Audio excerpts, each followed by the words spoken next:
Be still and know that I be still and know. For a moment, keep the finger on the lips, not as a gesture for the outer world, but as a covenant with the inner. No explanations, no requests, no argument, only the listening ear. Speak, Lord, thy servant heareth. I stand at the door and knock, not afar off, but within the sanctuary of your own being, closer than breathing, nearer than hands and feet. Let us return now to that sanctuary. Lay down the burden of thoughts as you would lay down tools at night, not to abandon them, but to receive the rest that renews their usefulness. Be still. Into this quiet we name the triad, not to multiply ideas, but to gather the scattered attention into the simple all that is God: omniscience, omnipotence, omnipresence. Say them inwardly, as if you were laying 3 stones to mark a path. Omniscience, omnipotence, omnipresence. And now watch as the 3 are seen to be one presence, one I. Not 3 powers, not 3 departments of a deity, but the one indivisible life that is mind knowing, love governing, presence filling, all in all. I is the name of God. I in the midst of me is that God. When we say omniscience, we are acknowledging that I knows without effort, without search, without lack. When we say omnipotence, we acknowledge that I is the only law, the only might, the only causation. When we say omnipresence, we are resting in the fact that there is nowhere I is not, and no time when I is absent. 3 words, one presence, total reset. How does remembering God's allness reset our day, our mind, our action? Do you see? In the very instant the thought is turned to the one, be it by these 3 words or by a holy hush, the hypnosis of 2 powers begins to break. Fear requires a second power to frighten. Guilt requires a second law to condemn. Strain requires a second self to carry the load. But if I am in the midst of me, if in him we live and move and have our being, what is there to fear, to justify, to force?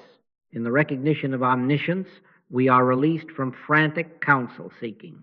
In the recognition of omnipotence, we are excused from wrestling and manipulating. In the recognition of omnipresence, we cease wandering and come home. The mind is gathered from 1,000 scattered windows of attention and placed once more at the center. The day is refounded not on events, but on presence. Action is no longer reaction, it becomes response to I. Therefore, our simple frame today is this: 3 words, one presence, total reset.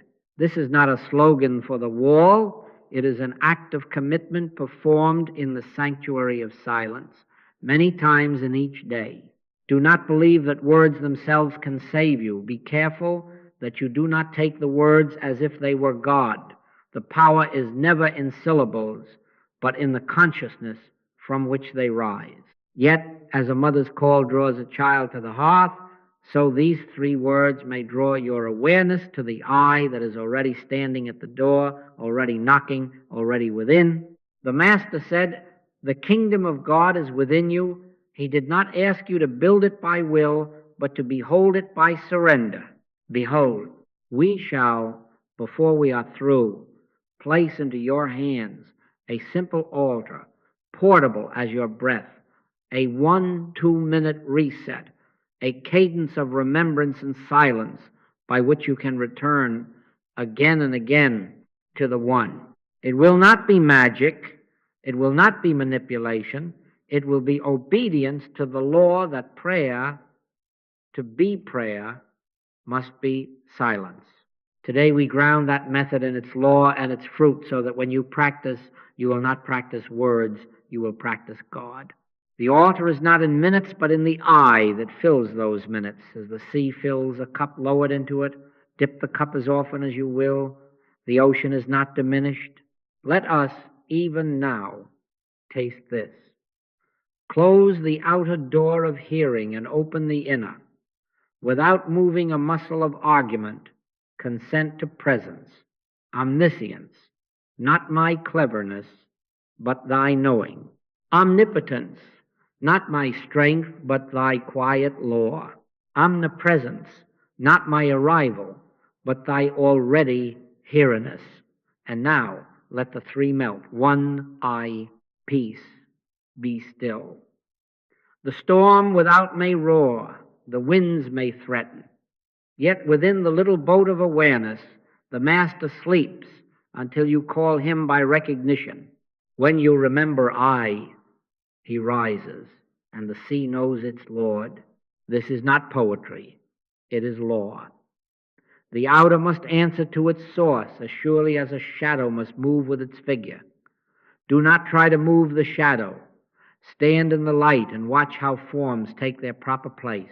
You ask, will this reset pay my bills, heal my body, guide my steps? You see already the temptation to two powers to seek a God who competes with circumstance. Be careful. The Father does not enter to fight. The Father is the only presence, and in that presence the imaginations of lack and fear cannot stand. The Lord is my shepherd, I shall not want, not because I have demanded supply, but because in the shepherd's presence want unlearns itself. As the day proceeds, your bills, your body, your steps will appear in new order, not by your mastery, but by your transparency. Your part is to be a beholder, not a fixer, to be a window, not a painter of clouds. No man performs a miracle.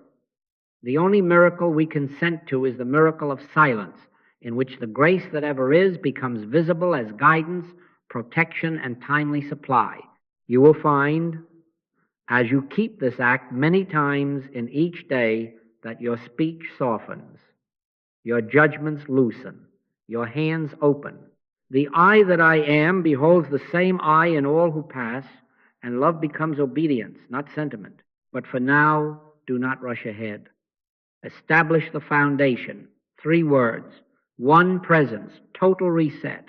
This is the doorway through which we shall pass again and again until the habit of the world gives way to the habit of the Spirit. Pray without ceasing does not mean chatter without ceasing. It means return without ceasing. Return now. Be still and know that I. Let the listening ear awaken. Let the scattered gather. Let the one appear as all. And as we go on, keep this finger on the lips inwardly, that we may receive, not argue the law and the fruit of the eye that is in the midst of you. Be still and know that I, not I, the personal, be careful that you do not take the little word you have used for yourself and stretch it into God, but I, the name of God, the one who declares, I am that I am. I is closer than breathing, nearer than hands and feet. There is no pilgrimage required, no distance to cross, no ladder to climb. I in the midst of me is that God. Do you see how this removes the old image of a far-off deity, a monarch somewhere in the sky to be placated, informed, or persuaded? The kingdom is within you. The door upon which I knock is the door of your own awareness. Our act is not travel but turning, not speech but surrender, not petition but recognition. We have spoken the triad: omniscience, omnipotence, omnipresence. Let us now receive it as 3 witnesses to one, not as 3 departments of a divided deity, not 3 powers competing for your attention, knowing here, doing there, being somewhere else, but one indivisible presence made known to our human language by these 3 lights. Omniscience is the nature of I as knowing. Omnipotence is the nature of I as doing. Omnipresence is the nature of I as being. Knowing, doing, being, 3 words pointing to one, reality. Light is known as brightness, as warmth, as radiance, but it is one light. Water is wetness, is flow, is reflection, yet it is one H2O. Try to keep the wetness and throw away the formula, and you will have nothing at all. So it is with God. If we take these words as attributes to be collected, manipulated, or wielded, we do not have God, we have thoughts. If we rest in the I from which they arise, the attributes are fulfilled without self-conscious effort. Be still. To love the Lord thy God with all thy heart, soul, mind, and strength does not mean to warm up religious sentiment. It means to acknowledge God as omniscience, omnipotence, omnipresence. This is love as obedience to spiritual law. We do not say, God, please know my problem. Omniscience means I already knows. Your Father knoweth what things you have need of before you ask. Why then should we inform omniscience? We do not say, God, please use your power against this evil. Omnipotence means there is no second power to be used against. If God be for us, who can be against us? Not because God becomes our ally in warfare, but because in the presence of the One, all supposed opposition fades as mist before the sun. We do not say, God, come to me. Omnipresence means I is already here. Lo, I am with you always, even unto the end of the world, not coming and going, not wax and wane, but changeless being. Do you see how prayer is transformed, not into silence for its own sake, but into silence because no speech is needed in the face of fact? In all my years, I have never yet discovered a moment in which prayer as request improved upon the truth that God is. I have seen, rather, that the instant we agree to the fact of God's allness, our frantic mind quiets, our hands unclench, our breath lengthens, and into that yielded place the order that already is begins to show itself as guidance, as protection, as supply. This is not magic. It is spiritual law.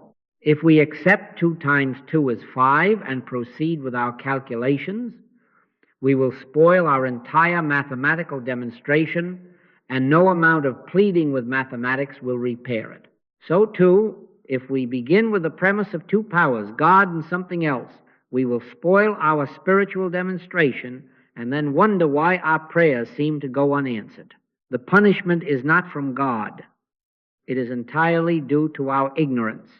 The moment we return to the true premise, 1, the seeming penalties end of themselves. Be still and know that I consider omniscience. In practical terms, it is the end of worry and of counsel seeking as if wisdom were outside. He shall teach you all things and bring all things to your remembrance, where in the midst of you. The listening ear is not a mystical metaphor. It is the faculty of spirit that when we are quiet discloses the exact word, the exact step, not as a blueprint for years to come, but as manna sufficient for this hour. I have hidden manna, the storehouse which I am. You need not ransack the world for answers. You need only stop making noise long enough to hear. Speak, Lord, thy servant heareth. Consider omnipotence. In practical terms, it is the end of fear and the end of war in consciousness. There is not a power of disease pitted against a power of health, a power of lack against a power of supply, a power of men against a power of God. The law is one. Thou shalt have no other gods before me is not a moralistic demand. It is a statement of physics in the spirit. Do not posit a second cause and then cry out in terror at your own projection. Daniel did not fight the lions. He rested in the one, and the mouths were shut. The 3 in the furnace did not conjure protection. They stood in the presence, and the fire had no power to harm. Omnipotence did not arrive. It was acknowledged. We are beholders of this truth, not engineers of outcomes. No man performs a miracle. Man in his silence becomes the transparency for the miracle-working spirit. Consider omnipresence. In practical terms, it is the end of loneliness and of the bargaining mind. Whither shall I go from thy spirit, or whither shall I flee from thy presence? If I make my bed in heaven, thou art there. If I make my bed in hell, thou art there also. Here and now, The presence fills all in all. To plead for God to come is to deny God's nature. To imagine we must go somewhere else to find God is to leave the very room where he stands. He stands at the door and knocks, not to gain admittance, but to awaken our ear. When you know this, even the seeming emptiness of a room becomes a sanctuary. The cloud by day and the pillar of fire by night are not ancient travel aids. They are present symbols of the constant eye that goes before you to make the crooked places straight. Now, do you see the law of one power? Where God is all, there is no second cause to fear, placate, or manipulate. The carnal mind, which is but the world belief in two powers, will suggest 1,000 exceptions. Yes, but what about this illness? What about that injustice? What about my past? Be careful. Do not argue with suggestion. Do not heap up words against it. Return to the fact, I, omniscience, omnipotence, omnipresence. Let the three say back to you, as witnesses in the courtroom of your mind, that there is only one on the bench and only one at the bar, and that one is your own true I. The sentence pronounced is peace. This does not make you a commander of forces. It makes you transparent. It does not clothe you in a mantle to fix people. It removes the mantle so that the light may pass. Why callest thou me good? There is none good but one, that is, God. The Master refused the flattery that would make him a second power, a miracle worker. Follow him in that. Pay attention to the consciousness behind the words, not to the syllables. Words are not God.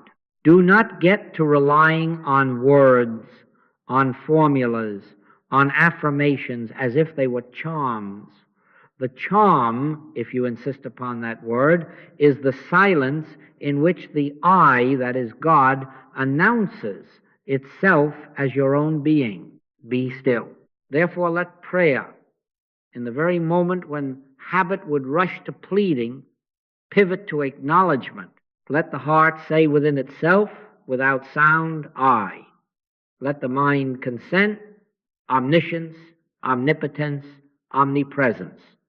Not to stir up a mood, but to remember a fact. In that remembrance you will find, perhaps with surprise at first, that the burden shifts. You are no longer trying to live your life with God's help. God is living its life as you. You are no longer trying to address a problem. You are beholding the one before whom the illusion called problem dissolves.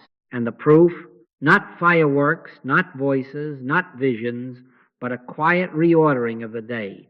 The right words spoken, the road safely crossed, the bill met without strain, the offense released without argument, the enemy seen as brother. Love begins to be recognized as obedience to this law of one, and it will bear its universal fruit in its own section. For now, keep the finger on the lips. Many times in each day, act on this recognition. Interrupt the conversation you are having with appearances, and let the three witnesses usher you back to the one. Omniscience, no need to inform. Omnipotence, no need to fight. Omnipresence, no need to fetch. I is the name of God. I in the midst of me is that God. In the recognition of this, prayer is fulfilled before it begins, and life purged of its belief in two powers begins again as response to I. Be still and know that I. Be still, and now let us move from saying to seeing. The words have gathered us. Now let the words bow. The triad has served as a doorway. Now let the door fall open and enter. When thou prayest, enter into thy closet, and when thou hast shut thy door, close the door of speech, close the door of argument, close the door of fear's conversation. Let all the earth of thoughts keep silence before the Lord. True prayer is not a recital, not a list pressed into heaven's hand, not a device or a method to coax good into expression. True prayer is a demand for silence in which the beholder yields and the indwelling I is revealed. Be still. Use not vain repetitions, the Master said. He was not forbidding the Psalms. He was releasing you from the superstition that syllables are power. You may say the triad omniscience, omnipotence, omnipresence to gather yourself, but be careful that you do not take the words as if they were God. The power is not in the words, but in the consciousness behind them. The finger that points to the moon is not the moon. The map is not the territory. The name is not the named. Words point. The presence is. In all my years, I have never yet known a healing by syllable, a supply by sentence, a protection by paragraph. I have known healings, supply, and protection in the instant a heart yielded to silence and the I that is God stood forth as the only actor in the scene. Speak, Lord, thy servant heareth. Therefore the listening ear is our posture in prayer, not the speaking tongue, not the will that would push a petition through the veil, not the imagination crafting outcomes, but the listening ear. Faith cometh by hearing, and the hearing is inward. Sit quietly, stand quietly, walk quietly if you must, but quiet the inner movement. Let thought grow soft, let will grow still. Do not struggle to stop thoughts. Be careful that you do not make a project out of quiet. A project is noise. Simply consent. I consent to the one that already is omniscience, knowing, omnipotence being law, omnipresence filling. As waves continue to move on the surface while the deep is calm, so thoughts may flutter while the consciousness beneath them rests. Turn from the flutter to the deep. Keep the finger on the lips. This is not passivity, this is obedience. Be still and know that I am God. The stillness is the obedience. The knowing is the fruit. Not be still and make God be God. Not be still and try to believe harder. Be still and know the already fact. Silence is the Sabbath of the soul, in which we do not kindle fires of personal will, nor gather sticks of personal plans, but rest in the finished work. It is finished, the Master said, not as a hope, but as a statement of reality.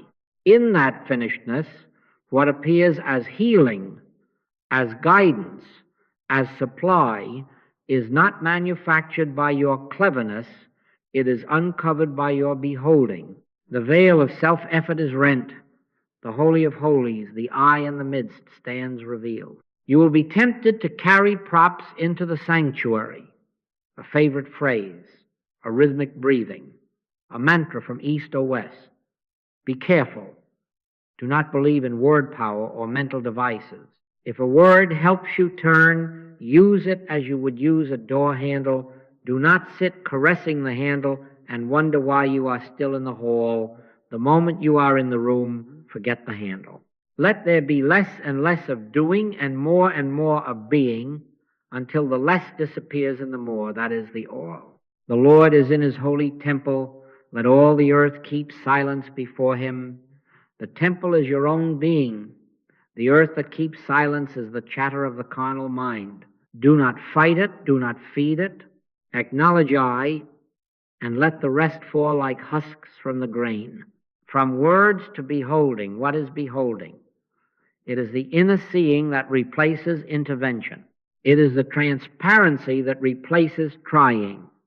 Mary sat and beheld. Martha busied herself and was troubled about many things. One thing is needful, the Master said, and Mary had chosen it. The one thing needful is beholding. When we behold, we do not reach into the scene to twist outcomes. We do not take sides in the drama. We do not bring a personal power to bear against a personal evil. We stand still and see the salvation of the Lord, not a rescue from a second power, but the uncovering of the one is all there is. I of mine own self can do nothing, the Master confessed. The Father that dwelleth in me, he doeth the works. Beholders are those who give the Father free way by not obstructing the light with their shadows. Do not believe there are miracle workers. No man can perform a miracle except the miracle of silence. Man, in his silence, becomes the transparency for the miracle-working Spirit. The loaves and fishes were not conjured. They were beheld as the appearing of an ever-present storehouse. The storm was not wrestled into calm. It was addressed by recognition, peace be still, and the sea knew its Lord. Daniel did not muzzle lions. He rested in the one, and their mouths were as still as his heart. In every case, the intervention was not from without. It was an unveiling from within. The eye revealed what already is when the beholder yielded to silence. How then do you practice? When the mind would begin its rehearsal, stop. When the tongue would rush to explain, stop. When the heart would lean on a human support, stop. Retire within, if only for a breath, and make the act of commitment. Be still. Do not name a need. Do not name an enemy. Do not name a goal. Naming sets two powers upon the field. Consent to I. If a word wishes to arise, let it be only this: I. Then listen. Not for a voice, not for a sentence, not for instructions spelled out like road signs, but for a presence that is its own message. Often the result of that listening will be a quiet of such depth that there seems to be nothing. Do not be deceived by appearances, that nothing is the allness of God refusing to be objectified by your senses. The Father which seeth in secret rewards openly, but the secret is not a code, it is silence. You will find that as beholding deepens, action arises of itself, clean and without strain. A word is given and you speak it. A door is before you and you walk through. A brother appears and you serve him without calculation. This is prayer answering itself as life, not your life managed by spiritual technique, but God's life being itself as you. You will also find that many actions you would once have taken simply do not offer themselves. Intervention recedes, transparency increases.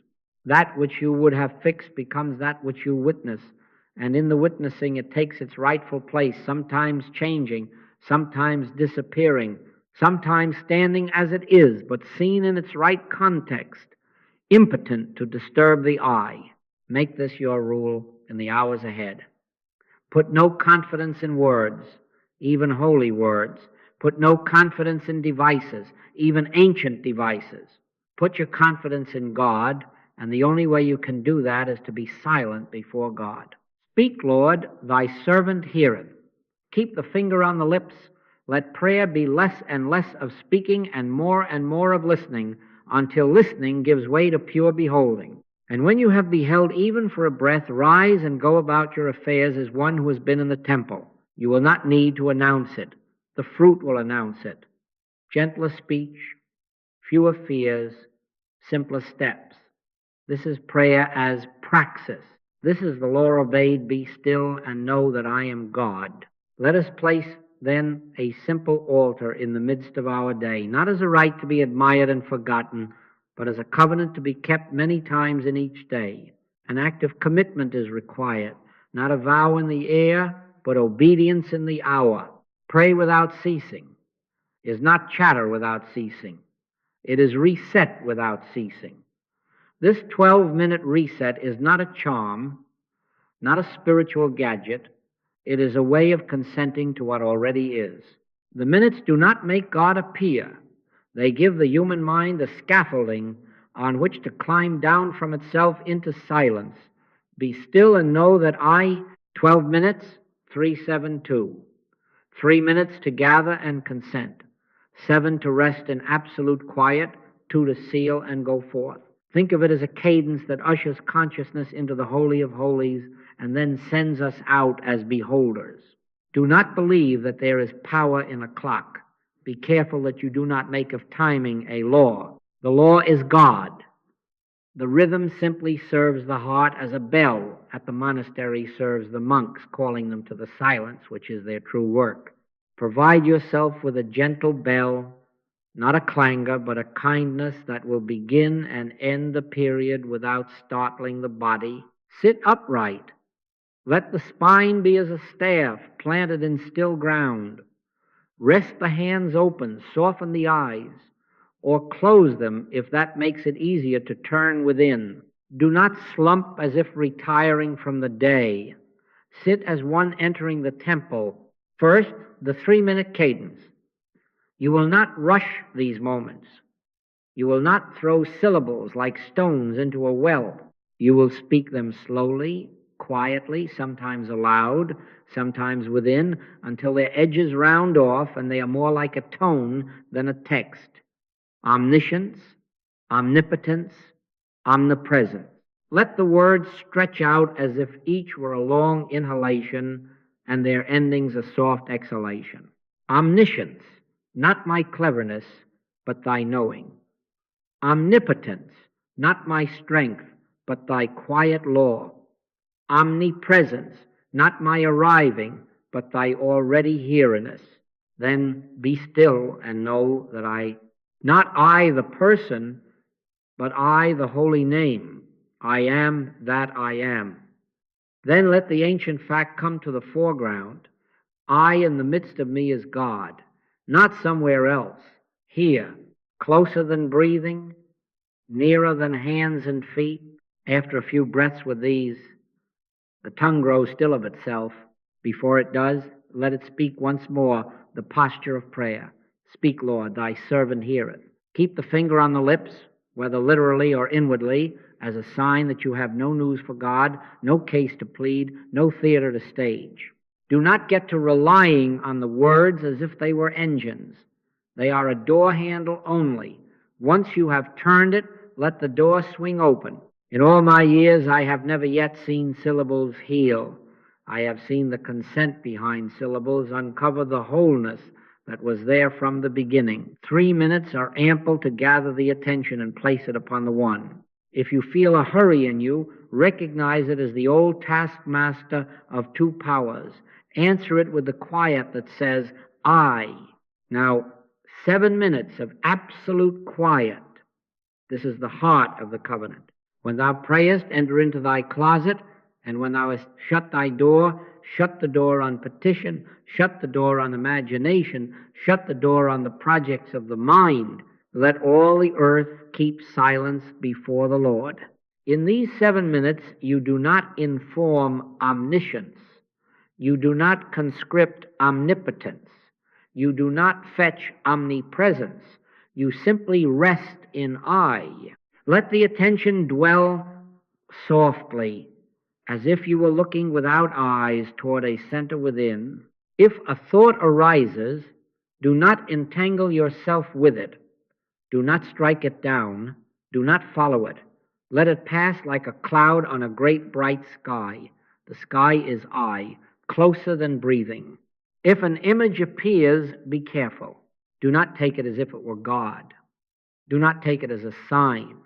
Do not weave a story around it.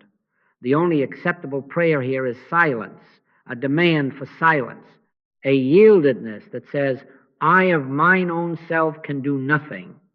The Father within doeth the works. You may feel in these minutes the body adjusting shoulders, letting go, breath lengthening, pulse settling. You may feel nothing at all except the simple fact of being. Do not look for phenomena. Do not go fishing for voices. Your Father knoweth what things ye have need of before ye ask. If there is to be a word, it will be added unto you. It will arise without strain, and you will know it by its humility and its rightness. More often, there will be no word. There will be a hush, as if the entire being has turned toward a great listening. That is prayer. It is Sabbath. Do not kindle a fire of personal will here. Do not gather sticks of plans and projects. Rest in the finished work. It is finished. And in that finishedness, the storm knows its Lord. Peace be still. Not as a performance, but as the natural order of a universe in the recognition of one. If restlessness intrudes, if the mind begins a chorus of what next, answer it with nothing. If it grows louder, let the inward voice silently pronounce again very softly, I. One syllable will suffice, not as a mantra to beat back noise, but as a remembrance of presence. If the clock ticks loudly in your awareness, This is the moment to remember that time is not power, time is a scaffold. The law is God. You are not waiting for a result to be manufactured. You are witnessing a reality that ever is. So you sit 7 minutes as a candle in a windless room, neither striving nor dozing, simply present. At the soft bell, do not hurry. Do not rush to stand as if you had accomplished a task. 2 minutes now to seal and to integrate. These 2 minutes are the bow on the gift, the amen at the end of a psalm. Let the inward word rise. Thank you. Do not make of it a gratitude for a favor. Let it be a reverence for fact. Thank you that I is. Thank you that the kingdom is within. Then let the prayer of identity be spoken. Father, let the Father reveal to me my identity. Not the identity made of names and roles and stories, but the identity of I in the midst. You are not demanding a biography.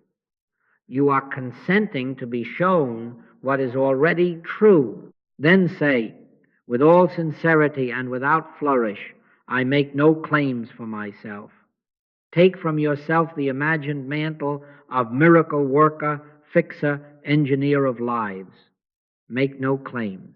Why callest thou me good? There is none good but one, that is God. And at the last, set your feet inwardly upon the path again with this. I go forth as beholder, not as persuader, not as controller, beholder. This is the seal. You may, before rising, let the eyes open softly and rest on whatever is before you without naming it. Let the senses be washed for a breath in the quiet you have been given. Then stand not with a start, but as one who has been in the temple and goes now to the marketplace without leaving the temple. Scaffolding helps. Set the bell. Choose a chair that invites uprightness. Let the room be plain. Dim the light if that aids the inward turn. Keep a small card at hand with a cadence, not to be recited by rote, but to steady the novice mind. Do not keep a journal in the 12 minutes. Do not begin to write down impressions in the 7. That is to come out of the closet before the seal has been set. If you must make a note afterward, do so after you have risen and moved into the day, and even then be careful that you do not mistake notes for nourishment. End without hurry. Carry the afterglow into the next act, not by concentrating on it, but by refusing to step back into the old argument with appearances. Let speech be gentler, let movements be simple, let decisions be few and clear. When shall you keep this covenant? Many times in each day. Do not put it off to an hour on the calendar and forget it elsewhere. Keep it in the morning as a first fruit before the mind awakes to its project. Keep it at midday when the world's traffic begins to claim your attention. Keep it in the evening that the night may be set in God and the sleep be a Sabbath. And in between, take shorter turns to the same altar, a minute at a threshold, a breath in a doorway, a pause before you answer the phone, a quiet at a red light, not as substitutes for the 12, but as echoes of it. In this way you will obey the injunction. Watch and pray, and the watching will be a continual remembering of I. Do not suppose that 12 minutes will, by arithmetic, produce a result. If we accept 2 times 2 is 5 and sit in silence 12 minutes, we will still spoil our demonstration. The premise must be 1. The cadence ushers consciousness into silence. The silence acknowledges 1. The seal sends us out as beholders of 1. In that order, the outer forms begin to reflect the inner fact, as surely as a shadow takes its cue from a body in light. Bills are met without strain, not by conjuring supply, but by living from the storehouse which I am. Guidance appears as the next right step, not as an argument, but as a simplicity that is obvious when the noise is low. Protection is present as the cloud by day and the pillar of fire by night, not exotic, but exact in the places you walk. This is grace, not management. This is God, not device. Be careful that you do not take pride in your keeping of the practice. That is another mantle to lay aside. Make no claims for yourself. Make no claims against others. If the 12 minutes seem dry, keep the covenant. If they seem sweet, keep the covenant. If you are interrupted, begin again later without reproach. Eternal vigilance is the price of spiritual living. Gentle vigilance is the manner of it. The point is not to become a professional meditator. The point is to become transparent. Transparency and beholding, these are the fruits of silence. No man performs a miracle. The only miracle we consent to is the miracle of silence, in which God shows forth God through the window we offer. So we have our altar, 3 minutes of gathering, 7 of absolute quiet, 2 of seal. We have our scaffolding, a chair, a bell, a soft light, a finger on the lips.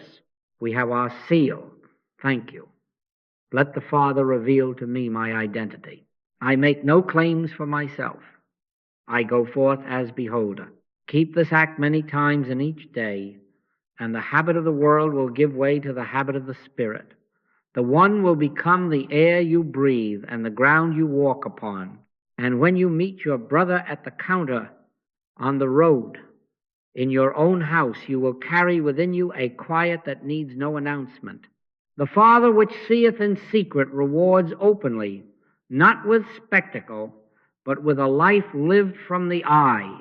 Be still and know that I, then rise and go in peace. Now let us lay the cornerstone beneath the practice we have sealed, for without doctrine practice drifts. The silence into which we have entered is not a blank. It is an acknowledgement of law. I is the name of God, and that I is omniscience, omnipotence, omnipresence. Where the all is, a second cause, is a superstition. Be still and know that I am God means be still and surrender the ancient mistake of 2 powers. In the very instant that we posit another force beside God, another mind, another will, another law, we have accepted a false equation, and the sum of our days begins to wobble. If we accept that 2 times 2 is 5, we spoil our entire mathematical demonstration. It is not a moral failure, it is an error in premise. If we tamper with H2O, we may have a liquid, we may have a vapor, we may have a fizzing brew, but we will not have water. So too with spiritual life. Alter the premise of 1 into the belief of 2, and what appears as fear, contradiction, and punishment is the rebound of our error against the exactness of reality. God is light, and in him is no darkness at all. Do you see? Not God and not light and shadow, wrestling for sovereignty. If we believe in a second power, even a little, we lay out a welcome mat for fear, for the imagination will begin to prove what our premise demands. The mind that holds 2 powers must live as referee to a fight that never ends. It will choose sides. It will arm itself. It will be haunted by the possibility that the other side may win. But if the premise is 1, if omniscience is the only knowing, omnipotence the only law, omnipresence the only presence, then fear has no object and no oxygen. If God be for us, who can be against us? Not as a boast, but as arithmetic. What is against us if the all is for us and as us? Now hear this. What we have called punishment is not the Father's wrath. It is consequence correcting premise. Whatsoever a man soweth, that shall he also reap, is not a threat. It is the mercy of a universe that refuses to let us live forever by 2 times 2 is 5. In Oriental literature, this is karmic law, and Scripture says it in its own tongue. As you sow, so you reap. The sowing is the acceptance of a premise. The reaping is the harvest of that premise, blossoming in our affairs until we tire of its fruit and return to 1. The punishment ends in the very moment of our enlightenment. The moment the light dawns, God is 1, the rod falls from the hand of superstition, the lash of fear withers, And we find that no sentence ever stood against us in the court of I. Neither do I condemn thee. Go and sin no more. Go and miss the mark no more by positing a second power. Be careful that you do not picture a ledger in heaven filled with your infractions and their due penalties. I have never yet known God to tell me of an error in any person. I have known God to reveal himself as light where the error dissolved of itself. The so-called punishments of life, lack, conflict, disease, loneliness, these are not verdicts imposed by an offended deity. They are the shadows cast by standing between ourselves and the Son of One. Move out of the way, and the shadow is gone without a struggle, not because we fought it, but because there is nothing to fight. Perfect love casteth out fear, because fear hath torment. Love here is not sentiment. It is obedience to spiritual law. To love the Lord thy God is to acknowledge God as omniscience, omnipotence, omnipresence, and to refuse the superstition of a second cause. In that obedience, torment has no premise, and so it cannot appear. You will discover that the belief in two powers hides in respectable clothing. It hides in the reverence for good luck and the dread of bad luck. It hides in the caution that says God is good, but germs are powerful. God is present, but circumstances are stronger today. God is light, but this darkness is very thick. Do you see the little conjunction that betrays the premise? But, yet, and every such word invites fear to sit at the table. Do not believe it. There is no time or place in which a power is needed in the recognition of the omnipotence of God. Where one is known, the need for power ends. There is only the appearing of order. Stand still and see the salvation of the Lord. Not stand still and summon a greater force to beat a lesser force, but stand still and let the one be all. In all your resets, therefore, the act is not to plead for power to overcome an opposite. The act is to purge the premise. If fear rises in you, do not wrestle fear to the ground as if it were a rival athlete. Fear is the echo of a mistaken belief, two powers calling you back to your altar. Keep the finger on the lips, retire into the silence. Let the heart pronounce only this, I. Let omniscience, omnipotence, omnipresence gather your attention into one. In that beholding, you will feel something loosen, the mind's grip on an outcome, the body's grip on its armor. Sometimes the outer picture shifts at once, sometimes it lingers as a vanishing mirage, sometimes it remains, and yet no longer terrifies, for in the recognition of one, its premise has been withdrawn. Yea, though I walk through the valley of the shadow of death, I will fear no evil. Why? For thou art. Full stop. Do not confuse consequence with condemnation. If you place your hand in fire, you will be burned. This is not a moral lecture by flames. It is a lesson in law. If we sow separation, we reap separation's fruit. If we sow unity, we reap unity's harvest. This is mercy, for it steers us unfailingly toward one. Karmic law is set in motion whenever a human sentiment hits up against the spiritual reality of the I that I am. The friction is felt as discomfort until the sentiment yields. The instant it yields, the discomfort has nothing to grind against, and peace appears where punishment seemed to be. Where the Spirit of the Lord is, there is liberty. Liberty from what? From the superstitions we have woven around ourselves, from the terror of contending forces, from the lash of our own divided mind. And so the doctrine is not harsh, it is exact. It does not punish, it purifies. It is unyielding, not because God is stern, but because truth is true. You cannot make 2 times 2 be 5. You cannot make H2O be water and something else. You cannot make God and. You can try.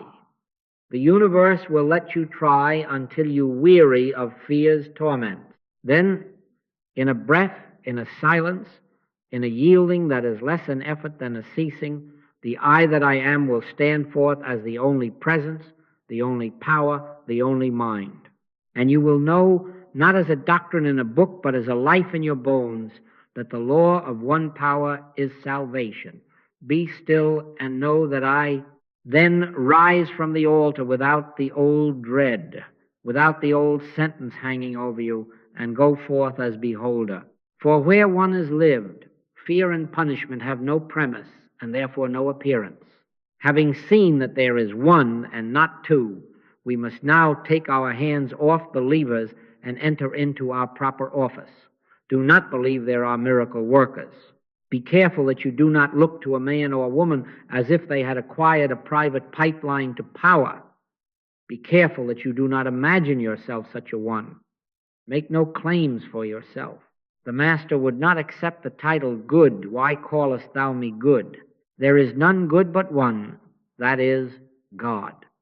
If he would not wear that garment, who among us would dare to tailor one for ourselves? I can of mine own self do nothing, was his confession. The Father within doeth the works, was his explanation. That is alignment.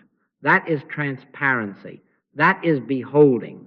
What then is our function? To be still and know that I, man in his silence, becomes the transparency for the miracle-working Spirit. The reed does not play the song, the breath plays it through the reed. The window does not generate light, it yields its dust and lets the sun through. So too we watch, we do not perform, we consent, we do not contrive. We become beholders of the action of God, appearing as through and beyond us the same one presence, the same omniscience, omnipotence, omnipresence, finding its forms without our management. Pay attention then, not to syllables as if they were charms, but to the consciousness behind the words. Two mouths can say, "Peace, be still," and in one case nothing happens but breath on the air, while in the other the storm knows its Lord. The words are identical, the consciousness is not. There is no power in the words. Be careful that you do not take the words as if they were God. The power is the presence into which words sometimes open us. Speak, Lord, thy servant heareth is not a slogan. It is the posture by which the servant ceases from speech and allows omniscience to be itself. If you would prove this, listen to your own practice. Have you not found that the softest inner eye, arising in stillness, does more to set the house in order than many pages of declarations? It is the miracle of silence, not the mechanics of language. Therefore, humility is not an ornament here. It is the only safe ground. Results belong to God. Direction belongs to God. Initiative belongs to God. Refuse, then, to consult personality for power or for prestige. Do not let the mind whisper, "We will have a finer outcome if this is attached to your name." Let the name be I. Let the credit be lost in gratitude. If there is a healing, give thanks that I is. If there is provision, give thanks that the storehouse which I am is never empty. If you are asked, "How did you do it?" you will answer, "I did not, I beheld." And within yourself add, "I make no claims for myself." This, too, is a safeguard against subtle sorcery. Beware the temptation to turn silence into an instrument for getting effects. There is no such thing as spiritual manipulation. We are not to sit down and imagine outcomes, arrange circumstances by mental blueprint, or attempt to send rays toward persons and places. That is to posit two powers again, a lesser seen to be improved by a greater will. In true prayer, we yield will. In true beholding, we refuse to tinker with pictures. We retire into the closet and shut the door on both fear and desire, and we rest until the Father reveals the order already present. Thy will be done, not mine, thine, not my plan, thy appearing. How, then, shall we help another give the reset? Not yourself. Lead them to the altar and then step aside. If a brother or sister comes to your door in need, be tender indeed, food, shelter, a listening ear, as courtesy to the human hour, but when it comes to spiritual help, usher them into silence. Invite them to sit as you sit, upright, hands open, finger on the lips. Speak the triad slowly: omniscience, omnipotence, omnipresence, until the room itself seems to bow. Whisper the name I in the midst of me is God, and then be still. Do not begin a lecture. Do not diagnose. Do not make inquiry into causes. In all my years, I have never yet had God tell me the error in any person. God reveals himself as light, and what cannot abide the light dissolves without audience. When the 7 minutes of holy hush have been kept, seal with gratitude, ask that the Father reveal identity, make no claims, and go forth as beholders. You will have given them not your brilliance, but the bell that calls them to the presence that is already theirs. Do you see the difference? One binds them to you, the other frees them to God. And if no result appears to please the senses, hold your peace. Make no claims against yourself and no claims against God. Leave the appearing to the one who alone appears. He must increase, but I must decrease. Decrease what? The insistence upon being the doer, the craving to be seen, the fear that measures grace by visible reports. Increase what? The hush that says, Father, glorify thyself. The beholding that watches for the cloud no bigger than a man's hand and calls it rain because the source is constant. The certainty that there is no time or place where a power is needed in the recognition of the omnipotence of God, and therefore no need to perform, persuade, or defend. Let us be careful also in our gatherings and our testimonies. Do not parade stories as if God were a circus put on for the persuading of men. When the Father which seeth in secret rewards openly, let the reward be the quiet fruit of a life, mercy flowing where hardness had been, generosity replacing fear, prejudice melting into universal goodwill. These are the signs that follow them that believe, not trumpets for the market. If a word must be spoken, let it be simple and clean. Thank you. If a deed must be done, let it be hidden enough that the left hand does not know what the right hand doeth. In this way, your transparency remains clear. Your silence remains fertile. Your identity remains I. So we take our place, be still, and know that I. We do not attempt to add God to ourselves. We let the self that is God appear as, through, and beyond us. We do not become miracle workers. We consent to the only miracle, silence becoming light, light becoming order, order becoming love in motion. And as you stand up from your altar and return to the street, do not think you have left the temple. Carry the finger on the lips inwardly. Watch. Pray without speaking. Let the next act come, and do it without ownership. In the marketplace as in the closet, be a beholder. The Father within doeth the works, and in that transparency, the world you touch will feel a presence it cannot name, and yet longs to obey. Be still and know that I. Then go and let the I be. And now, having taken our hands from the levers and consented to be beholders, let us receive the assurance that belongs to that office, not as promises to coax the mind into cheerfulness, but as the simple way reality appears when the premise is one. Be still and know that I is the name of God. I in the midst of me is that God, omniscience, omnipotence, omnipresence, closer than breathing, nearer than hands and feet. Out of that I comes guidance before there is need for guidance, protection adjusted to the hour, and supply as daily bread arising from the storehouse which I am. I will go before thee, to make the crooked places straight. Hear it not as poetry, but as law. Omniscience cannot lag. The eye that is your life is not a scout sent ahead while you wait in ignorance.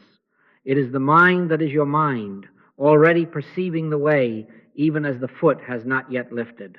Our part is the stillness that refuses to plan against God and accepts to follow God. When you meet the tangle in the road, the bureaucrat's desk piled high, the meeting in which words might cut, the turning where three paths seem equally perilous, retire within. The mind will say, decide. Decide now. The Spirit says, be still. Keep the finger on the lips. Whisper the triad, omniscience, omnipotence, omnipresence, and then yield. In that hush you will find not a diagram, but an inner nudge, an easing, a light enough for the next step. Thy word is a lamp unto my feet and a light unto my path. Do you see that a lamp gives you the next few paces, not a searchlight to seize tomorrow? Take no thought what ye shall speak, for it shall be given you in that same hour. Given when? In that same hour, guidance that precedes need, because the need never surprises omniscience. And when you follow, you will discover that the crooked straightens without argument. A letter that seemed lost appears, the harsh word finds itself softened, the gate that looked barred is not locked at all. Do not make claims for yourself, make room for I. Protection also is the nature of the one, and it registers as forms suited to the moment. The Lord went before them by day in a pillar of cloud, and by night in a pillar of fire. Do you see the tenderness in that imagery? Cloud by day to soften the glare, fire by night to illumine the dark. Not one device for all hours, but the same presence shaping itself to the hour's requirement. In the heat of clamor, there will be a softening, a cooling of tempers, a shade cast over your thought until the fever breaks. In the night of fear, there will be a clarity, a warmth, a sure sense that you are not alone. Yea, though I walk through the valley of the shadow of death, I will fear no evil, for thou art, not for thy rod against another rod, not for thy sword against another sword, for thou art. One presence is safety. There is no place where a power is needed in the recognition of the omnipotence of God. The appearance of danger may not vanish at once. Sometimes it lingers like a shadow to test our eyes. But if you will be a beholder, you will find that no evil shall befall thee is not a boast. It is the arithmetic of one. Where I is, what could stand against? Watch how the cloud and the fire will take shapes you did not conceive, an avoided accident, a delayed train that saves you from entanglement, a sudden pause in a conversation that averts a breach. The form is varied. The presence is one. As for supply, do not imagine a distant warehouse from which an angry deity doles out rations to favored children. To him that overcometh will I give to eat of the hidden manna. Hidden where? In the very consciousness that you are in God. I have meat to eat that ye know not of, said the Master. And he taught us to say, give us this day our daily bread, not as begging, but as recognition that the day's bread is in the day's eye. The storehouse which I am is never empty. In silence, it reveals itself outwardly as ideas, as opportunities, as skill in your hands, as favor with those you meet, as a check that arrives without your calculating it, as strength to do the work before you. Once, a woman among us, a teacher in a small town, came to her hour with 30 children and 6 lunches provided by the school. Her heart began to calculate and grew tight. But she had learned the reset. In the broom closet, she kept 7 minutes of holy hush. She did not plan. She did not cry out. She beheld. Then she returned and gave thanks aloud for the food without mentioning numbers. A neighbor arrived unbidden with a basket for her own child, and seeing the room, sent her son to fetch more. A father came early with a bag from his workplace. A boy who often went hungry had tucked away an apple to trade for a smile and produced it with pride. By the time the bell rang, there was food and to spare. Was there magic? No. There was silence. There was gratitude. There was the storehouse revealing itself as a community moved by eye. Be careful that you do not turn this into technique. The point is not to stage results, but to refuse fear and let love's order appear. You know the story of the loaves and fishes, the multitude seated on the grass, the disciples counting, calculating, fearing, and the Master, he looked up to heaven, blessed, and brake. He did not multiply. He beheld. He gave thanks. He distributed. And there was abundance, not manufactured, but revealed when fear of lack was silent. If you wish to see this in your affairs, do not begin by asking how much you have. Begin by entering the closet. Do not begin by apportioning anxiously. Begin by beholding I. Then, when the inner thanks rises of itself, take up what is in your hand and share it. Often you will discover that as you give, the bread is in the breaking. He that gathered much had nothing over, and he that gathered little had no lack. The law of one dissolves both hoarding and starvation. All of this is near, not far, closer than breathing. We do not send a prayer outward to fetch a reluctant answer. We do not cry up to a sky. We turn within to the eye that is the life of our very breath. Speak, Lord, thy servant heareth. In that hearing, the next right thing is born within. The shield that belongs to this very hour moves into place. The coin for the fish's mouth gleams where you had not looked. He leadeth me beside the still waters. He, this eye within, restores my soul and sets a table before me, even in the presence of my enemies, which is to say, under the gaze of appearances that once frightened me. Fear not, little flock. It is your Father's good pleasure to give you the kingdom. Give, not sell, not lend, not bargain, give. And the giving is in the recognition. But be warned in love. Do not turn assurance into appetite. These images, the cloud, the fire, the manna, the loaves, are not toys for personal comfort. They are the ways in which love appears when we are obedient to one. If supply comes, let it flow. If protection keeps you, let your safety become shelter for another. If guidance spares you a sorrow, let your spared time be invested in kindness. Love proves itself as obedience to spiritual law, and obedience shows itself as universal goodwill. Many times in each day, return to the silence, not to get, but to be. And then go out and be the transparency through which the storehouse feeds, the cloud shades, the fire warms, and the lamp guides. So take courage. In still beholding, the eye that we are reveals itself as timely guidance, protection, and supply. There is no uncertainty in it because there is no second power against it. Omniscience, omnipotence, omnipresence, this triad is not a creed. It is the life you are asked to live. Be still and know that I. Thank you. Be still and let us hear what love requires when it appears as assurance. Assurance is not a lullaby. It is a summons. If ye love me, keep my commandments. Not feeling keeping. And the Master, who swept aside the burdensome tally of taboos, gave us two. Love the Lord thy God with all thy heart, with all thy soul, with all thy mind, and love thy neighbor as thyself. To love the Lord, then, is not to flatter deity with hymns while we cling to two powers. It is to acknowledge God as omniscience, omnipotence, omnipresence, and to conform our action to that allness. To love our neighbor is not to tolerate from a distance.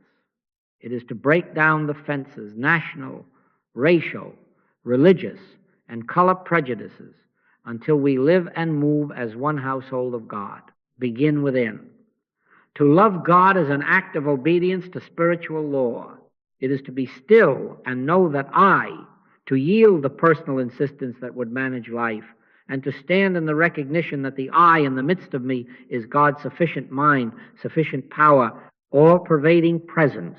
If we say we love God and yet hoard as if supply were scarce, arm ourselves as if presence were absent, maneuver as if mind were asleep, do you see we have contradicted love with fear? Love refuses the superstition of a second cause. Love will not speak of luck, will not bow to threat, will not nurse injury as if it were a power. Love obeys. 1. Love lives as if the storehouse which I am is never empty, as if the Father within doeth the works, as if, lo, I am with you alway, were the arithmetic of every hour. This is not romance, it is exactness.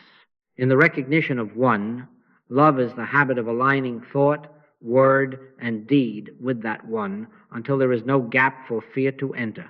Now watch how this inner obedience flowering in silence must become a branch that bears fruit for others. By this shall all men know that ye are my disciples, if ye have love one to another. Proof is not in professions. Proof is in provision. If we love God as one, we will love men and women as one. That means that our benevolence crosses lines that the world defends.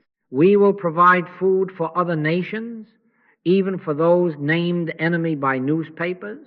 We will contribute to the education of children who do not carry our family name, our religion, or our color. We will build wells in villages we will never visit. We will send tools to hands that may never write us thanks.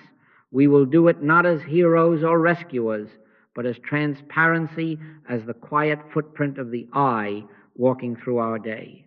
Do you see how radical this is? Prejudice cannot survive it. Sentimental charity cannot support it. Only the recognition of one can produce deeds that ignore the tribal drum. Be careful, then, that you do not do your alms to be seen of men. The act of commitment is between you and God and the one in need. Let the left hand not know what the right hand doeth. We are not purchasing a reputation. We are proving a premise. We are not trading gifts for praise. We are letting the storehouse flow. When relief ships sail from your harbor without trumpets, when a scholarship goes out in a plain envelope to a child of another creed, when your business pays a living wage because I is the dignity behind every pair of hands, when you forgive a debt quietly because love refuses to profit from another's winter, these are the footprints of God. These are the miracles of silence appearing as justice and bread. Do not wait for a committee to sanctify your love, and do not wait for an emotion warm enough to please your sentiment. Love is obedience. It is an act of commitment conforming our inner agreement. Many times in each day the listening ear will whisper a next right thing, small or great. A phone call that heals a breach, a seat surrendered on a crowded bus, an hour with a lonely soul whose story has been ignored, an anonymous transfer into a relief fund across an ocean, a letter to officials that opens doors for strangers, a meal left on a doorstep, a Saturday given to teach the children of those who labor while you rest. If the act seems small to the mind, do not despise it. The seed carries the tree. If the act seems too large, be still. Listen. Perhaps your part is to pray and to give quietly, another's part to travel. Speak, Lord, thy servant heareth. Let the assignment come from Omniscience, and then obey it without bargaining. There is a way to test whether a deed is born of love or of the old ambition. Does it require an audience to feel worthwhile? Love that is obedience requires only God. It is content to be hidden. When thou doest thine alms, do it in secret, and thy Father which seeth in secret himself shall reward thee openly. The open reward is not applause. It is the increase of transparency. Each hidden kindness polishes the window. Each act of universal goodwill thins the veil until those who meet you cannot say why, but find themselves at rest. Not in the words, not in the personality, but in the consciousness behind the words. There is a hush, and in that hush, supply appears where there was lack, peace where there was rancor, trust where there was suspicion. This is how the world is reset, not by conquest, but by quiet obedience multiplied many times each day. Who is my neighbor? A lawyer once asked, and the answer was given not as a definition, but as a deed, one who crossed a line of religion and nation to bind wounds and pay a stranger's lodging, asking no return. Go thou and do likewise, not as a parable to admire, but as a pattern to keep. The neighbor is the one before you. The neighbor is the one beyond you. The neighbor is the refugee whose tongue you do not understand. The neighbor is the elder down the hall whose name you have not learned. The neighbor is the rival firm that falters, and your hand steadies what the market would let fall. The neighbor is the nation whose flag has been opposed to yours, and yet your grain fills their famine. When love obeys one, the circle widens until there is no outside to the circle. You will find as you live this that love simplifies choice. The mind asks, can we afford it? Do they deserve it? What will our peers say? Love asks only, is this the Father's appearing? If the answer comes in that inner hush, yes, then the rest is arithmetic. Bread breaks and is more. Oil pours and is not spent. Time given returns as unburdened hours. Enemies quiet because there is no fear to strike. Perfect love casteth out fear, not by argument, but by being itself. Faith without works, you are told, is dead, and works without love are noisy gong. But love is obedience, is living faith, appearing as quiet works, and the household of God feels the lift. Therefore set your rhythm, be still, and know that I. Then rise and do the next act the I gives you. Seal it with gratitude. Make no claims for yourself. Repeat this many times in each day until it becomes the very breath of your life. In this way, love ceases to be a mood and becomes a law fulfilled. Prejudice loses its scaffolding. Nations become neighbors. Children not our own are educated with our means. Hunger not at our door is fed by our table. And in all of it, you remain a beholder. The Father within doeth the works. Let the world take what it needs and name it what it will. You need only to keep the finger on the lips, to watch, to obey, and to say within, thank you. Be still and know that I. Discipline is love taking on a rhythm, the heart becoming a watchman on its own walls. Pray without ceasing is not counsel to babble prayers. It is the instruction to return many times in each day to the silence in which God is already God. Be still and know that I. If you would live unafraid in a world that throngs with reports, headlines, requests, and alarms, you must establish a cadence so light it can move with you, so faithful it never loosens its hold. Eternal vigilance is the price of spiritual living, not anxious watchfulness, but that holy attentiveness which refuses to drift into the belief of two powers and returns over and over to one. Begin at waking. Before the mind lays hand upon the day, before the hand reaches for devices or lists, be still and know that I. Sit upright if you can. Lie quietly if you must. Keep the finger on the lips. Let the first act be to remember the threefold name, Omniscience, Omnipotence, Omnipresence, and then fall into silence. If there is time, keep the full cadence you have learned. A few minutes naming the triad as recognition. 7 minutes in which you yield every plan and person into God. And a simple seal of gratitude. Thank you, Father. Glorify thyself today as thy appearing. This is your anchoring. Do not launch into seas without it. This is the day the Lord hath made. I will rejoice and be glad in it. Gladness here is not cheerfulness, it is trust. You have placed the helm back where it belongs. Now carry the hush into your doing, Hands may wash dishes, sign contracts, tend children, examine ledgers, or lay brick. Feet may cross thresholds and pavements. Lips may answer questions and offer instruction, but inwardly keep the finger on the lips. Move as one who listens while speaking. Work as one who is being worked through. Take no thought how or what ye shall speak, for it shall be given you in that same hour.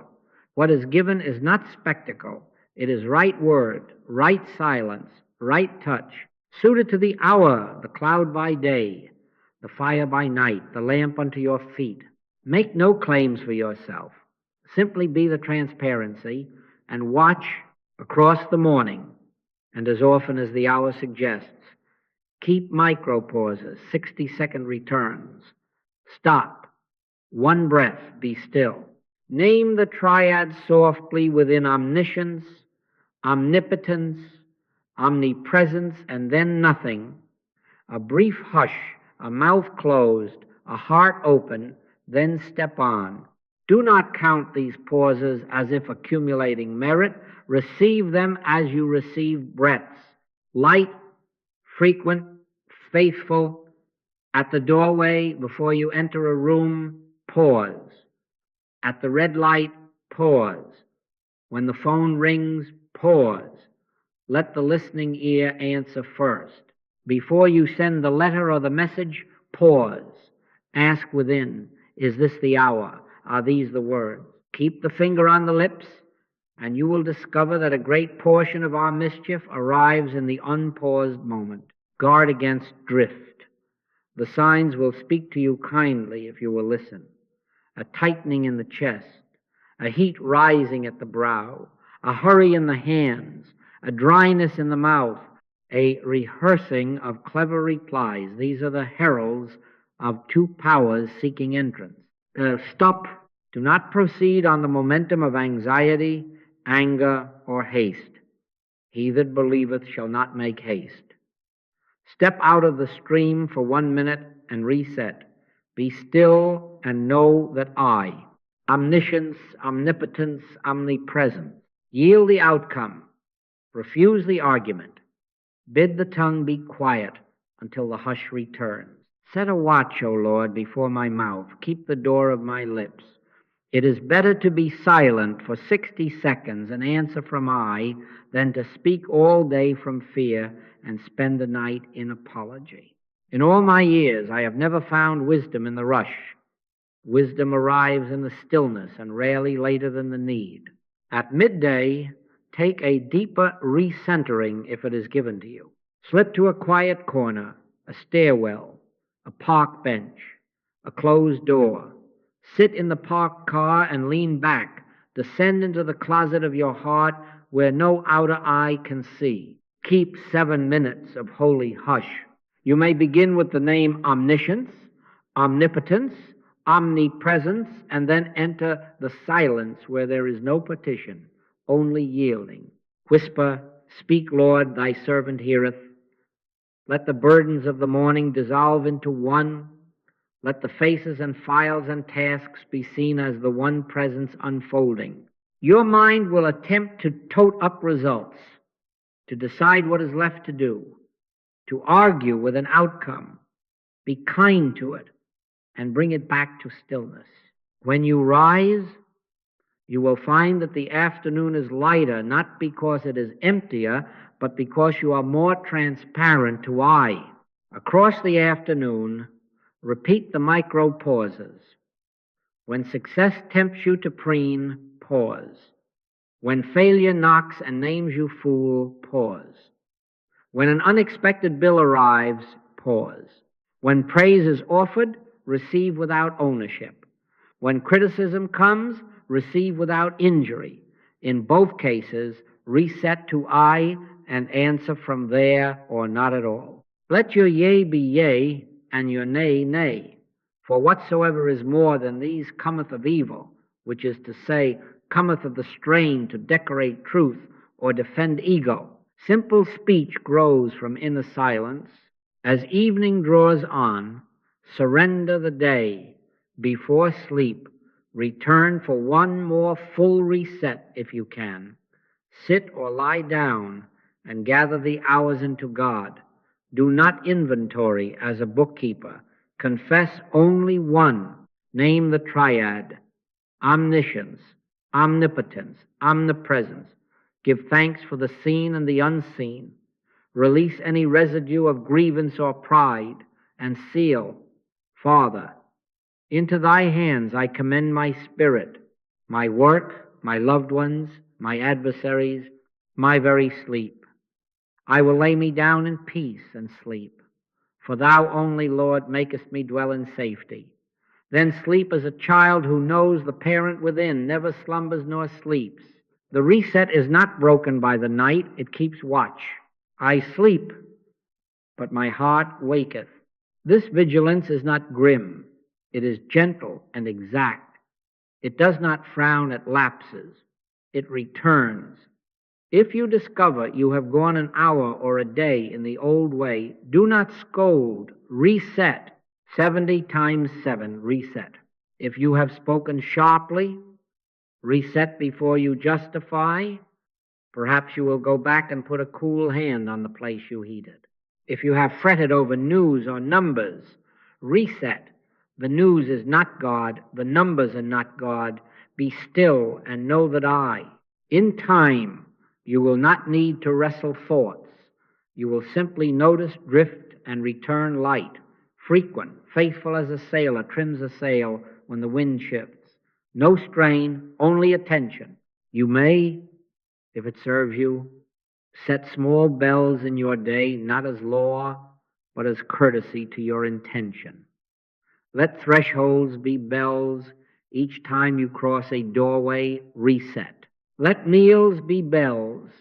Offer thanks not to get food blessed, but to remember the storehouse which I am is feeding itself. Let the hour hand be a bell. For 1 minute of every hour return. If a child tugs your sleeve, let that be a bell to give undivided presence. Be still within, then listen. If a beggar meets you, let that be a bell to obey love quickly. If irritation rises, let that be a bell to be silent first. Light, frequent, faithful. Understand this. A life of resets becomes a life lived from the I, steady, responsive, unafraid. Steady because you no longer ride the crests and troughs of appearances, you ride the constancy of one. Responsive because you are listening, and so you can move at once when omniscience whispers the next right thing. Unafraid because you have ceased to consult a second power for its threats or its bribes. Fear not, little flock. It is your Father's good pleasure to give you the kingdom. The giving is continual, the receiving is in the returning. So watch and pray without ceasing, not with words, but with silence multiplied into the moments of your day. Keep the finger on the lips even while the hands are busy. Refuse to be bullied by clocks. Sanctify them. Refuse to be ruled by moods. Reset them. Refuse to be dazzled by success or dismayed by lack. Behold, and when this has become practice, and the practice has ripened into habit, and the habit has become the quiet air around you, others will breathe easier where you are and not know why. You will know. Not in the words, in the consciousness behind the words. Be still and know that I. Then rise and move through your hours as a beholder, light, frequent, faithful. Thank you. Now, because we are committed not merely to begin well, but to continue, let us speak plainly about the common weather that will meet you on this way. Restlessness in the seat, voices and images that would claim your ear, a dryness that seems to make a desert of the hours, and the craving for results that would turn prayer into commerce. These are not enemies. They are the winds in which you learn to trim your sail. Be still and know that I, omniscience, omnipotence, omnipresence, stay faithful to the silence without chasing phenomena. Grace appears in its own wise way. First, restlessness. The body fidgets, the mind scurries, the clock seems to have swollen its face. Accept it without bargaining. Do not deceive yourself with the promise, I will meditate later when I am calmer. Keep the appointment. Sit as long as you agreed to sit. Keep the finger on the lips. He that believeth shall not make haste. If the only gift you can bring to God this hour is a tangle of thoughts and a knee that will not be still, bring that. Be still and know that I not stillness as a personal achievement, but stillness as an act of obedience to one. You may repeat the threefold name, Omniscience, Omnipotence, Omnipresence, slowly, once or twice, to gather the bees back to the hive and then yield. Do not fight the thoughts. Do not follow them. Let them pass as birds that have mistaken your roof for a resting place. You need not give them straw. They that wait upon the Lord shall renew their strength. Waiting is not idleness, it is trust in action. Keep the appointment. When the bell of your own word rings the end, rise gently and go on. You have honored God with your yes, and the root has taken hold a little deeper, even if you felt only wind. Now, about voices and imagery, try the spirits, whether they be of God.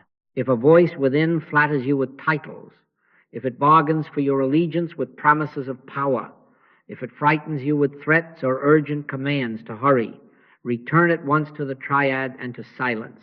Omniscience, omnipotence, omnipresence. Keep the finger on the lips. The presence does not need to shout. The still small voice leaves you quieter than it found you, more humble, more universal in love. My sheep hear my voice. Yes, but that voice carries the nature of God, free from fear, free from flattery, free from curiosity about another's errors. In all my years, I have never yet had God tell me about an error in any person. If a whisper arrives to expose your neighbor, to puff you up as a seer, or to send you out to startle the world with predictions, be careful. Do not take the words as if they were God.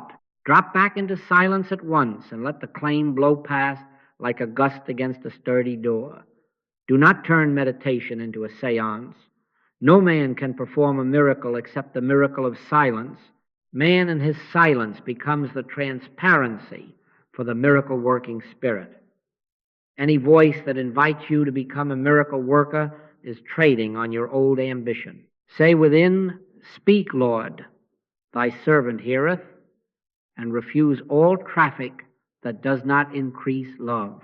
You will ask, what of images, lights, colors, presences perceived behind closed eyes? Cherish nothing that demands your attention away from I. If it comes, let it come and go. Pay attention to the consciousness behind the words and behind the lights. The power is not in the vision, the power is God, I in the midst of me.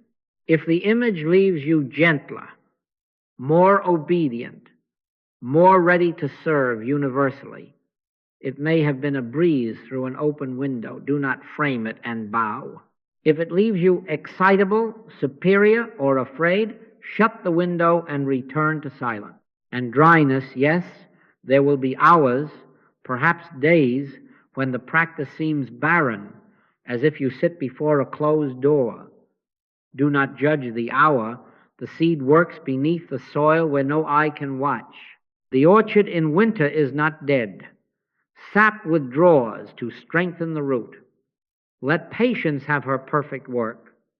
Faithfulness, not fireworks, is the law here. Blessed are they that have not seen and yet have believed. If you keep the 1-2 minute cadence, 3 of recognition, 7 of silence, 2 of seal, even when it feels like nothing is happening, something is happening. The old circuits of fear are losing current. The belief in 2 powers is being starved. The habit of rushing is being replaced by the habit of trust. Be still and know that I. You are becoming a beholder even when you do not feel holy. Obedience is polishing the window. Do not dig up the seed to check its progress. You will bruise it. Do not open the oven every minute to see if the bread has risen. You will collapse it. Keep the appointment. Seal it with thank you. Go your way softly. On results. Do not time God. relinquish deadlines and proofs. In due season we shall reap, if we faint not. Do not set God a clock and then accuse the Almighty when your hour strikes with hands. You set yourself. If we accept that 2 times 2 is 5, we will spoil our entire mathematical demonstration. If we accept that God plus my deadline is right order, we will spoil our spiritual demonstration. Let the law be simple. I is the name of God. The Father within doeth the works. In his time and in his way, the crooked places are made straight. Instead of spectacles, notice quiet alignments, a quarrel that refuses to ignite, though the kindling is dry, a word withheld that would have wounded, an idea that arrives just as a need presents itself, a loosening of the old fear where the headline used to conquer you, a generosity that grows in you without calculation. These are not small. They are the kingdom appearing as leaven, hidden yet working through the loaf. If an outward change comes healing, release new work, receive it with gratitude, and make no claim for yourself. If an outward change tarries, do not call the practice vain. Be still. Faith is substance long before it is appearance. Finally, about words themselves. Be careful. Do not take the words as if they were God. Not my words, not your words, not the noble words of Scripture or the sweet phrases of hymnody. They are the finger, not the moon, the porch, not the house. Use the threefold name Omniscience, Omnipotence, Omnipresence, not as incantation, but as recognition. Let it gather your attention into one, and then let it go. When thou prayest, enter thy closet, and when thou hast shut thy door, shut it also upon words. The presence is known in the stillness behind them. Pay attention to the consciousness behind the words. If a phrase continues to echo, let it echo in silence until it resolves into hush. The power is not in syllables. The power is the I which I am. Keep the finger on the lips. So then, when you meet restlessness, sit. When voices and images arise, try the spirits and return to silence. When dryness descends, keep the appointment and refuse to judge. When the mind demands results on schedule, surrender the calendar and behold the quiet harmonies already present. And through it all, remember, do not get to relying on words. The miracle is silence. The grace will appear in its own wise way. Be still and know that I in the midst of me is God, omniscience, omnipotence, omnipresence, closer than breathing. Speak, Lord, thy servant heareth. Thank you. Let us end as we began by returning together to the listening silence, not to add anything, not to improve anything, but to remember what is true and yield to it. Be still and know that I. Where 2 or 3 are gathered in my name, omniscience, omnipotence, omnipresence, there I am in the midst of them, not added to them, in the midst of them. We will keep faith with the simple cadence we have received. Keep the finger on the lips, the heart listening, the will surrendered. We will not rely on words. We will use them only as a door to the silence, which is prayer. First, 3 minutes of recognition, softly, within, not as incantation, but as acknowledgement. We name the threefold name and let each word gather our scattered attention into one. Omniscience, the mind that is the I which I am, knowing before we ask, answering before we speak, the wisdom closer than breathing. Omnipotence, the power that is the I which I am, needing no rival, having none, ending fear by being itself. Omnipresence, the presence that is the I which I am, here, now, everywhere, filling all in all, the very life of our life. Omniscience, omnipotence, omnipresence, be still and know that I. If thoughts arise, let them pass without honor. If emotion rises, let it quiet. We are not summoning a power. We are recognizing one. The Father within me, He doeth the works. Keep the finger on the lips. Omniscience, omnipotence, omnipresence. And behind the words, only hush. Now 7 minutes of shared silence. We do not speak. We do not think about God. We do not form pictures. We yield. Speak, Lord, thy servant heareth. Let the listening ear awaken in each and know that it is one ear in the one. The I in the midst of me is the same I in the midst of you, the same I in the midst of us all. Not many minds braided together, not a choir of human wills harmonized by effort. One mind recognized, one life beheld, one love resting in itself and appearing as our quiet togetherness. If you sense a hush descending, do not decorate it. If you sense nothing at all, do not judge it. We are not seeking spectacle. We are consenting to transparency. No man, no woman can perform a miracle except the miracle of silence. Man in his silence becomes the transparency for the miracle-working Spirit. Let there be no claim in any heart, no reaching for gifts, no fear of lack. The storehouse which I am is full, closer than breathing, nearer than hands and feet. The Holy One is the center of our circle and the circumference also. In quietness and in confidence shall be your strength. Rest now in that quietness. Be still and know that what is happening here is not the addition of holiness to a place. It is the subtraction of noise from awareness. It is not that we have made God present. It is that we have ceased to believe in absence.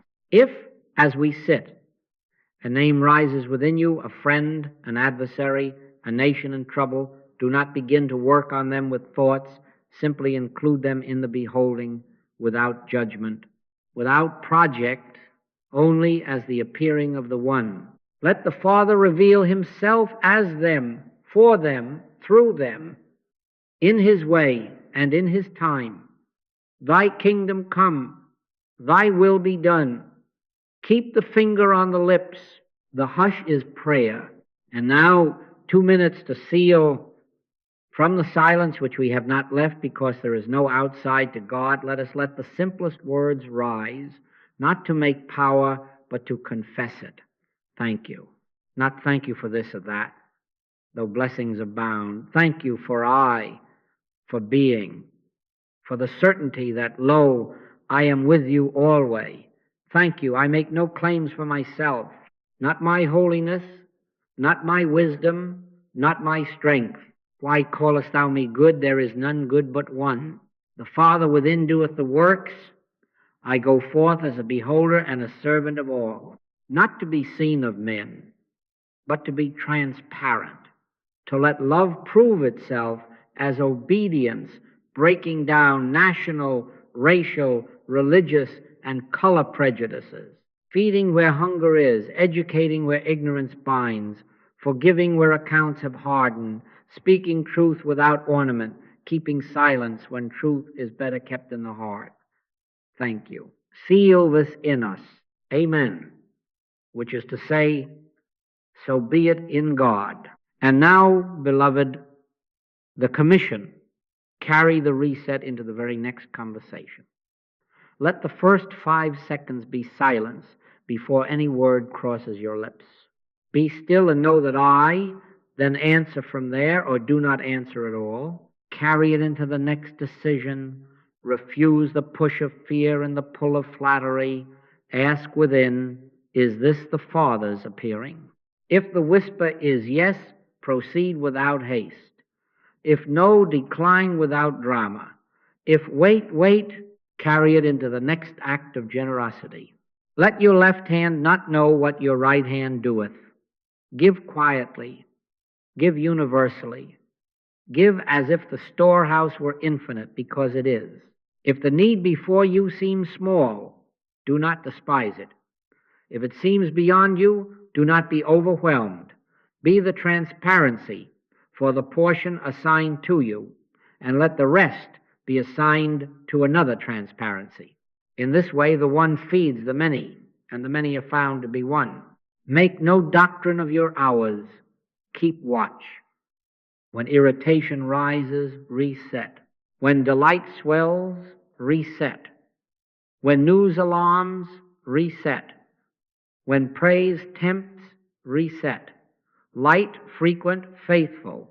Use the doorways of your day as bells to prayer. Before you cross a threshold, be still and know that I. Before you press send, be still and know that I. Before you take a bite, be still and know that I. Not to win favor, not to curry safety, but because in the recognition of one, the world is seen as it is, and we walk it without fear. He shall give his angels charge over thee in all thy ways.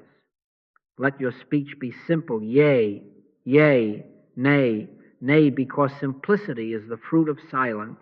Do not be surprised when others begin to breathe more easily where you are.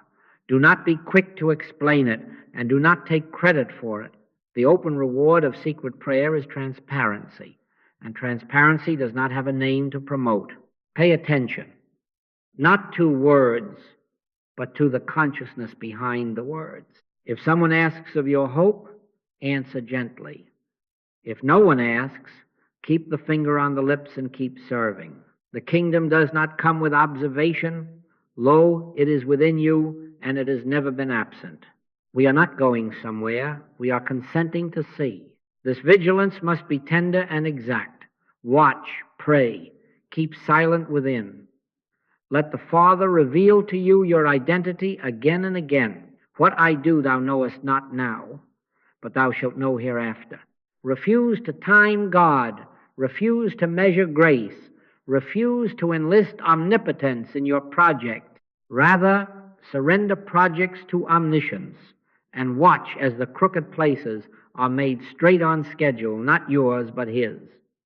If you forget, begin again. 70 times 7, begin again. If you fall into the old arithmetic of two powers, confess the error and return at once. Omniscience, omnipotence, omnipresence.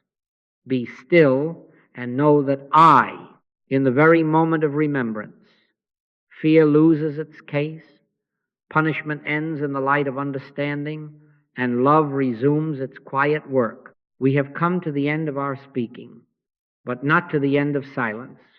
Let us go out as we came in, hushed within, watchful, free of claims. 3 words will be enough to lead you home at any hour. Omniscience, omnipotence, omnipresence.